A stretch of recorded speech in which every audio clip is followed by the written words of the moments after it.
Welcome to the first official meeting of the Michael Bain Fan Club. Okay, everybody ready?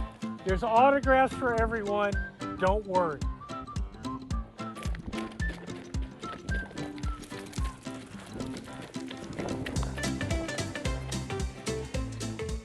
I'm Michael Bain, and welcome to a very special Triggered, coming to you, as always, from the secret hidden bunker in the Rocky Mountains, Dragon House Studios, and brought to you, as always, by Midway USA.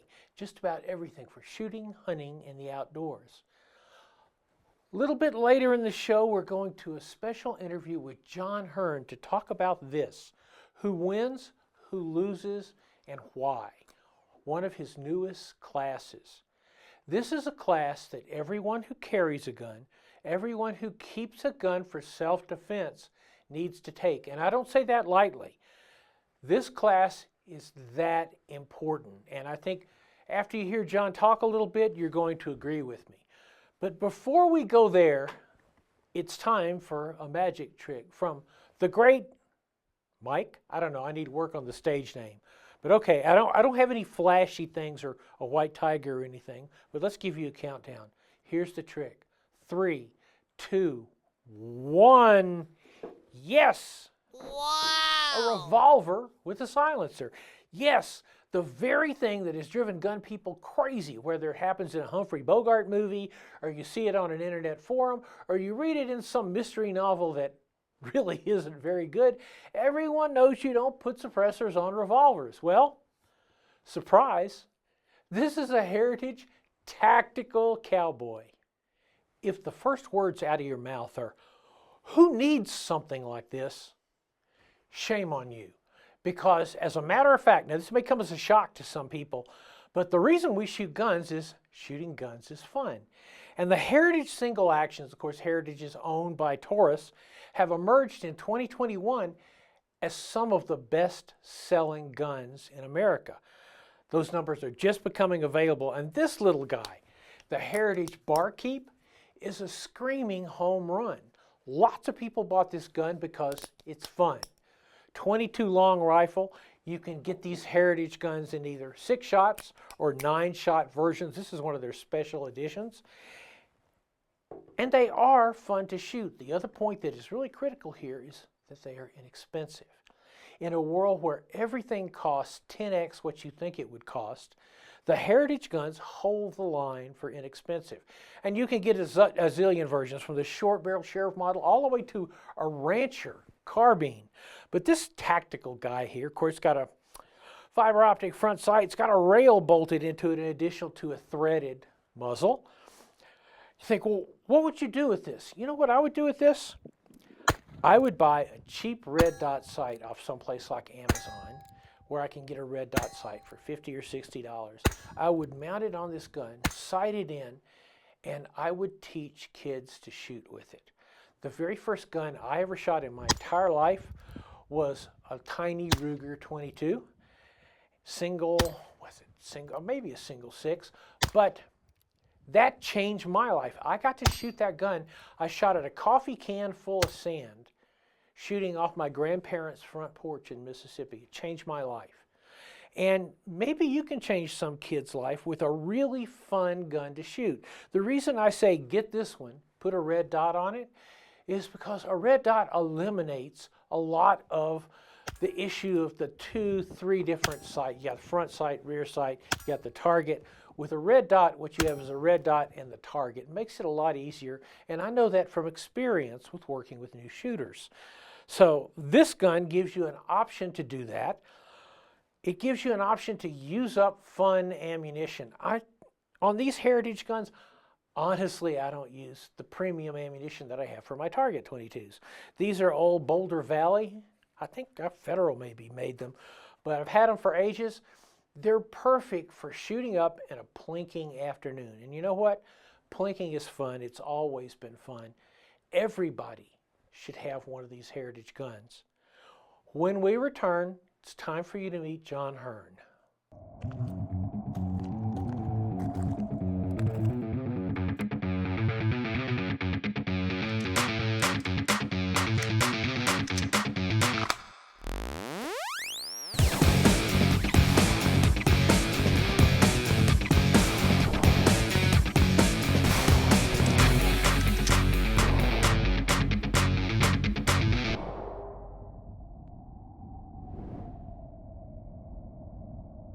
We're out here at Carl Wren's place in Texas.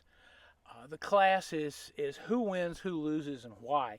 And as you know, this subject's been kind of dear to my heart. I spent a lot of years using myself as an experimental test subject to see if I could actually kill myself, and didn't. But one of the things I found during the period of putting together the book Over the Edge was none of the information regarding essentially lethal things that could happen to you was all in one place. Everybody had little pieces of it. Mountaineers had some, cave divers had some, guys who flew had others. And one of the things I thought was great about your class is what you've done is you pull a lot of information together from a lot of different sources on these issues of quite literally life and death. What set you down this road? Quite honestly, there's a personality test called the DISC, and I am a high C. High C's love information for the sake of information. And I too had these exact same questions along the way, and I used to read extensively. And what I realized was that there had to be better answers out there. I had read all the books that most of us had, like Sharpening the Warrior's Edge, and the book just did not gel with what I had experienced working as a law enforcement officer. And I'm like, there's got to be more out here. And as I started to dip my toe into it, for instance, I read Lawrence Gonzalez's Deep Survival, and I'm like, oh wow, that starts to make a lot more sense as far as a model for how this stuff works. And I just, did what any good academic would do, which is go look at his sources and just start digging in. And I would literally, much like people would surf the internet, I would surf the research library at the local university close to me. I have a background, master's degree, background in research methods, so I was used to going through, reading peer-reviewed articles, looking at their sources and going on. And I just literally, I have boxes and boxes of research material that I just digested over the years. And also some of it happens to coincide with just personal curiosities I have. Like I find the paleoanthropology that I use at the introduction absolutely fascinating. So as I was reading all this material, I just said there's a lot of common themes in here. But like you said, nobody's bothered to put it together kind of from soup to nuts, A to Z, that sort of a thing. I just kind of set out to do that. Didn't know how I was going to end up. I thought this was going to be a 2-hour talk. It is, in fact, not a 2-hour talk. It's a dense 8-hour talk in a 2-day class, right? Yeah, it sometimes runs 8 to 9 hours. It also depends on the audience. I've run it in 8 hours, right on the dot. And anytime I have a really good engaged audience, it tends to run a little bit longer, but it's because they're thinking about the subject matter, they have interest in it, and they ask really good questions. And you got to answer really good questions to the best of your ability.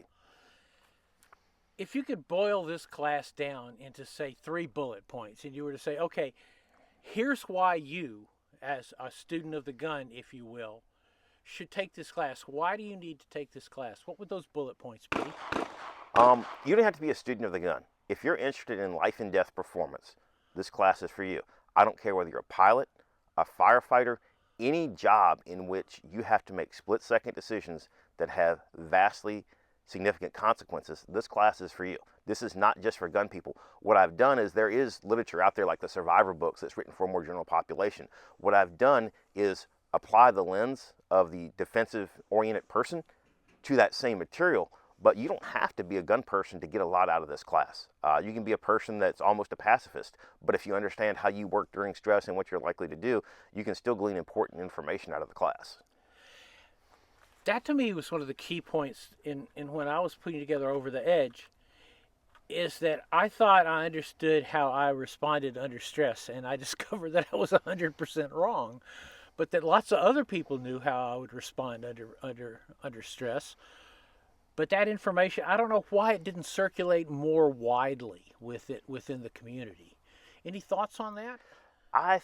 Because I think the community as a whole likes to think that when the flag flies, they will rise to the occasion like every other action hero in a movie. Breaking news, sports fan, you will probably not rise to the occasion. You will default to whatever your best level of training is. And it's almost like frank denial. Our friend William April would have called that, I think, frank denial in service of the ego. A lot of us want to think we're bad. We don't want to do the work to actually be bad. It's a lot of trouble. It's a lot of trouble, time and effort, resource commitment, time away from friends, family, locking yourself in a quiet room for 15 minutes a couple times a week to do the dry practice necessary, hitting a BJJ gym, going to the gym to stay in decent shape. All that takes work and effort. One of the things that I thought the class was great. In fact, I really absolutely enjoyed it. I'm happy. Well, I'm glad to hear it didn't suck as we're recording this. I'm Well, glad yeah, to know that. when I said, John, wow, it sucked. I really wish I'd gone to the 7-Eleven and watch Oil Puddle. This is like 60 Minutes showing up at your front door now. But I thought was one of the things I thought was really super is the way you codified training in like here's here's all these elements that go into how the human reacts under stress and what those things are going to do to you. Now, what are the implications of that for training? And I thought that was incredibly strong because it gave a path. Oh, absolutely. And that was so I didn't just want to like share a bunch of information. I want tangibles. I want to be able to give you action items that a normal person can do. Like go watch YouTube videos. Just watch the right channels. Most of us are going to waste a good portion of our life watching YouTube videos. You might as well watch some of the useful ones. You mean not cats? Well, there's always time for cats, Michael. Isn't it an amazing thing that one of the most technologically advanced communication systems in the world, the internet, was built on cat videos? We've got lots more interview with John Hearne when Triggered returns. This week's Triggered is brought to you by Midway USA. Just about everything for shooting, hunting, and the outdoors. Volquartz and Firearms. Excellence is essential. Taurus USA. Prepare and protect. Rock Island Armory Arms Corps, home of the STK 100. Welcome back to Triggered, our exclusive interview with John Hearne. John is a career law enforcement officer. He also spent 20 years teaching with Tom Givens at Rangemaster. Tom Givens, one of the finest instructors ever. Let's get back to that interview. What's the biggest misconception that people who train a lot, call them training junkies, what's the biggest misconception people have when they kind of go into this training world? They don't appreciate the ongoing work. As somebody that's been in the training industry for now, I guess 20 plus years, is you'll have people that show up for a class, they'll take it, you'll see them in 2 years, they'll be in another class, and they'll be starting right back at ground zero. One of my good friends explained it as like making the down payment on a house. Yeah, you go to class, you make the down payment on the house, but you got to make the monthly payments. Otherwise, you don't keep the house. And everybody thinks they can just go to one magic class, and there's guys that will sell those magic pill classes. But the odds are, if you actually want to be good at this, you've got to get good basic training, and you've got to continue to work to actually be able to deliver the skills when you need them. I also thought Lawrence Gonzalez's book on deep survival, who wins, who dies, and why, was a profound piece of work. And what was it that you drew from that book? Which I would encourage everybody on earth to read it, because it tells you a lot about how you may well function.